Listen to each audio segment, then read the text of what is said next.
Hello friends, আশা করি সকলে ভালো আছো। আমিও ভালো আছি। সপ্তমীর দিন ঠাকুর দেখতে বেরিয়ে পড়েছিলাম। বাড়ি ফিরে প্রায় 1টা বেজে গেছিলো। তারপরে ভাবলাম খাওয়া দাওয়া করে ঘুমিয়ে পড়বো, কিন্তু আর হলো না। তো বন্ধুরা, কারণ কি জানো? তারপর দিন ছিল বাপের বাড়ি অষ্টমীতে যাওয়ার জন্য। সেই রাত্রে বাড়ি ফিরেই ব্যাগ গোছানোর জন্য অনেক রাত হয়ে গেছিলো। আর একটু সাজুগুজু না করলে হয় না, অষ্টমীতে যাব। আর এই জামাটা দেখতে পাচ্ছ, এই জামাটা আমার অনেক দিন কিনে দিয়েছিল, আমার বরমশাই কিনে দিয়েছিল। তো সেই জামাটা আজকে পরে নিয়েছি ফাইনালি। তো বন্ধুরা, তোমাদের এই জামাটা কেমন লাগলো জানিও। এটা নর্মালি ড্রেস একটা, তো লং ড্রেস। তো তোমাদের কেমন লাগলো জানাবে অবশ্যই কিন্তু। আর তারপরে ঠিক করলাম ফার্স্ট ট্রেনে যাওয়ার জন্য। বেরিয়ে পড়লাম রাত 3টে বাজে। বাপের বাড়ি অনেকটা দূর হওয়ার জন্য অনেক সকালে উঠতে হয়, বেরোতে হয়।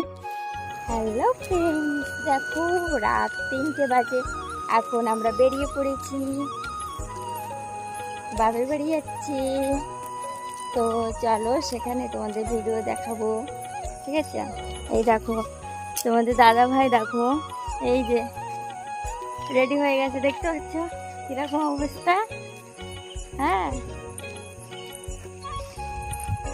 এই দেখো পুরোটা লাইট, রাস্তায় লাইট আর লাইট। ব্যাগ ব্যাগ নিয়েছে, দেখো 2টো ব্যাগ হয়ে গেছে, কারণ পুজোর সময় যাচ্ছি, বুঝতে পারছো সবাই। তো চলো বন্ধুরা দেখতে। তো বন্ধুরা, এরপরে আসি গাড়ির কথা। তো গাড়িতে উঠলাম, আর 3টের সময় তো গাড়িতে উঠে গেছিলাম। তো তারপরে আমি সারা রাস্তা ঘুমাতে ঘুমাতে এসেছি। আর ভিডিও তো মাঝখানে ভিডিওগুলো দেখাতে পারিনি এই কারণেই।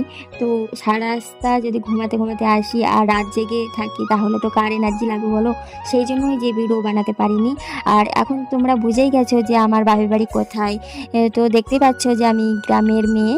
আর এই দেখতে পাচ্ছ সবুজ বাগান বাগান, তো মাঠ ঘাট।